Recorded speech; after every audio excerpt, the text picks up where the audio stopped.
ሰላም ጤና ይስጥልን ተመልካቾቻችን ከአንከር ሚዲያ ዝግጅት ክፍል ያክብሮት ሰላምታችን እናቀርባለን። ለዚህ የዩቲዩብ ቻናል አዲስ ከሆናችሁ ሰብስክራይብ በማድረግ የደወል ምልክቱን ስትጫኑ ዘወትር አዳዲስ ሰበር መረጃዎችም ወደ እናንተ የሚደርሳችሁ ይሆናል። ሰብስክራይብ ማድረጋችሁን አዘንጉ።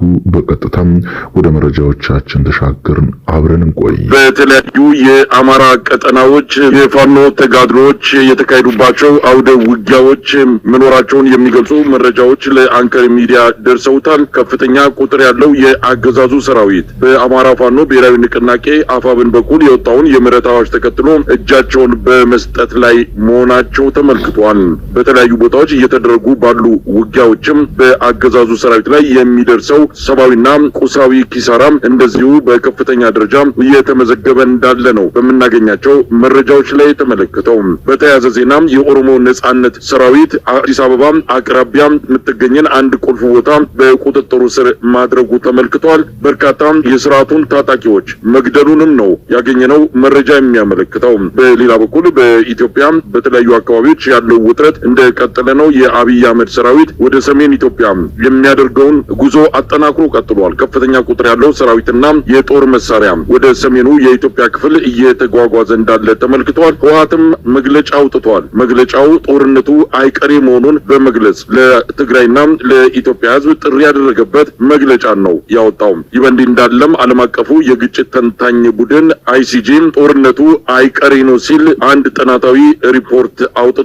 በኤርትራና በኢትዮጵያ መሃል ጦርነቱ ሊካሄድ የሚችልበት እድል ሰፊ እንደሆነ በመግለጽ ይህ ጦርነት እንዲቀር ማናቸውም አካላት አስፈላጊውን ጫና እንዲያደርጉ ጥሪ አድርጓል። መረጃዎችን ወደ እናንተ በማካፈል በአንዳንዶቹ ላይ ሰፊ ትንታኔ የምንሰጥበት ምራ ግብርን ነው ይዘን የቀረብነው። የዘውትር ተሳታፊያችን መስመር ላይ ይገኛል። የምንጀምረው ከአማራ ክልል ነው። ዘግይቶ የሚወጡ መረጃዎች እንደሚያመለክቱት የአብይ አህመድ አገዛዝ በአማራ ክልል የሚደረገውን ውጊያ ለመቀጠል እንዳይችል የበጀት እጥረት እንደገጠመው ተመልክቷል። ይህንን የበጀት እጥረት ለመቅረፍ ማህበረሰቡ በየቤቱ እንዲያዋጣና ነጋዴዎች በከፍተኛ መጠን መዋጮ እንዲያደርጉ አስገዳጅ መመሪያ መተላለፉን ነው የሰማ ነው። ጦርነቱን ተሸከሙት ብለዋል የአብይ ጄኔራሎች ሰሞኑን ወደ ታች ባወረዱት መመሪያ ላይ። እስቲ ከአማራ ክልሉ ወቅታዊ ሁኔታ እንጀምር። ምን አለ? አዳዲስ ውጊያዎች፣ አዳዲስ ክስተቶች እየተስተናገዱ ነው። እስቲ መረጃዎችን አካፍለን። አመሰግናለሁ መሳይ። የአማራ ፋኖ ብሔራዊ ንቅናቄ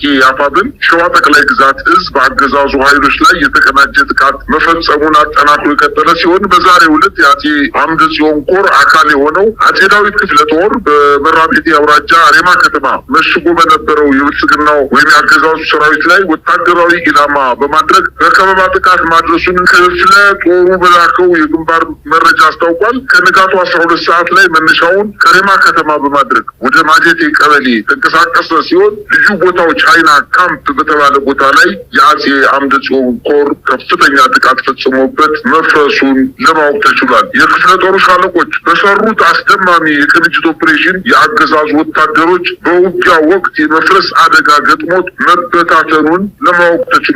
የዙ 23 ድብደባ ሽፋን በመስጠት ሙትና ቁስለኛውን ይዞ ሬማ ከተማ መግባቱን መረጃዎች አረጋግጠዋል። ይህ በእንዲህ እንዳለ የአማራ ፋኖ ብሔራዊ ንቅናቄ አፋብን ያወጣውን የምህረት አዋጅ ተከትሎ በርካታ ወታደሮች ጥሪውን ተቀብለው በተለየ ሁኔታ በርካታ የአገዛዙ ጦር ወደ ፋኖ የጦር ካምፖች እየተመመ እንደሚገኝ ለማወቅ ተችሏል። ይሄ እንግዲህ ሰሞኑ በርካታ የብልጽግና ወታደሮች በአማራ ፋኖ ብሔራዊ ንቅናቄ ሸዋ ጠቅላይ ግዛት እዝ በየኮሮቹ ስር ባሉ የክፍለ ጦር አሃዶች ውስጥ በየቦታው ከነሙሉ ትጥቁ እዙን እየተቀላቀለ እንደሚገኝ፣ በተለይ ደግሞ በሰሜን ወሎ የጠነከረ የእጅ መስጠት ሂደት እየተፈጸመ እንደሆነ ለማወቅ ተችሏል። ወደ ወታደራዊ ውጊያዎች ስንመለስ በምዕራብ ጎጃም ዞን የገዳሞት ወረዳ ፈረስ ቤት ከተማ በርካታ የአገዛዙ ወታደሮች ሙትና ቁስለኛ የተደረጉበት ውጊያ መደረጉን ውጊያው ለተከታታይ 5 ሰዓታት የዘለቀ ሲሆን የአገዛዙ ኃይል ከአየር መቃወሚያና ሞርተር ጀምሮ በሌሎች ከባባድ መሳሪያዎች ታግዞ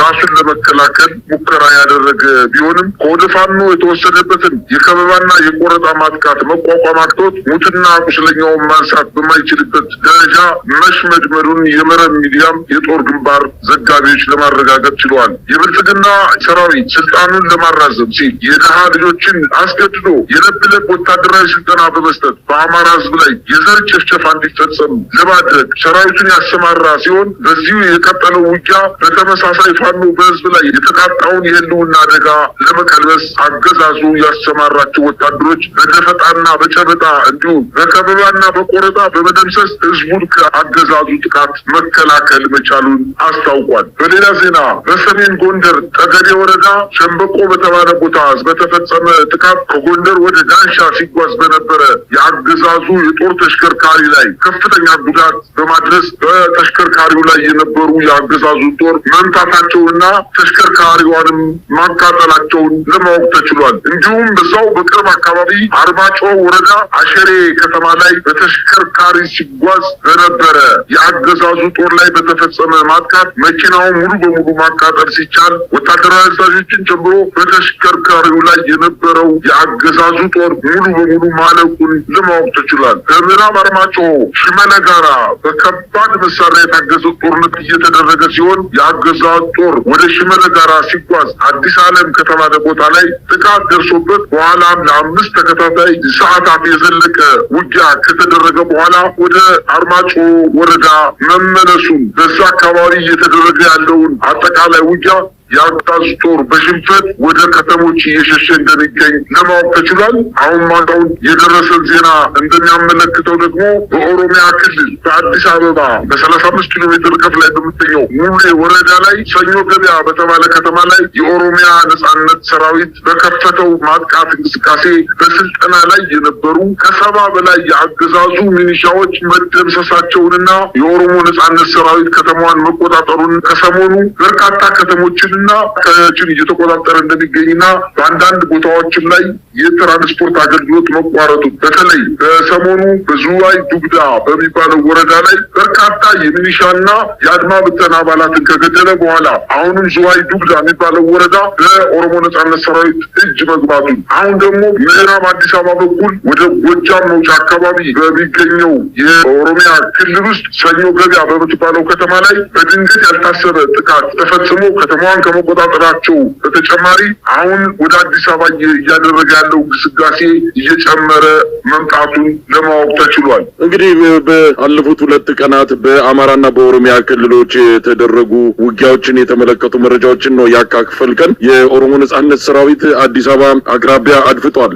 ዱከም ድረስ እየመጣ ጥቃት የሚሰነዝርበት የአገዛዙን ፖለቲካዊና ወታደራዊ መዋቅሮች ላይ እንደዚሁም ተቋማት ላይ የሚያደርሰው ጥቃት ሰሞኑም እንደዚሁ ተጠናክሮ ነው የቀጠለው። አብይ አህመድ አማትሮ ወደ ሰሜን ጦርነት ሊያፈነዳም እየተዘጋጀን ያለው የቆጡን አወርድ ብላ የብብቷን ጣለች የሚለው ተረት የአብይ አህመድ አገዛዝን በሚገባ የሚገልጽ ይሆናል። ስለ አሰብና ቀይ ባህር ወደብ እንደነዚህ አይነት አጀንዳዎችን እያቀነቀነና ለዚህም ጦሩን እያሰለፈ ባለበት ሰዓት አፍንጫው ስር የኦሮሞ ነጻነት ሰራዊት እንደዚሁም ፋኖች በሰሜን ሸዋ በኩል ወደ ሙጆ አቅራቢያ አንዳንድ ቦታዎች ላይ ውጊያ ማድረጋቸው ምናልባትም አገዛዙ ወደ ላይ ሲያስብ ከስሩ ወንበሩን የሚነቀንቅ ኃይል ሰተት ብሎ ወደ አዲስ አበባ ሊገባ የሚችልበት እድል እንዳለ ትልቅ ምልክት አድርጎ መውሰድም ይቻላል።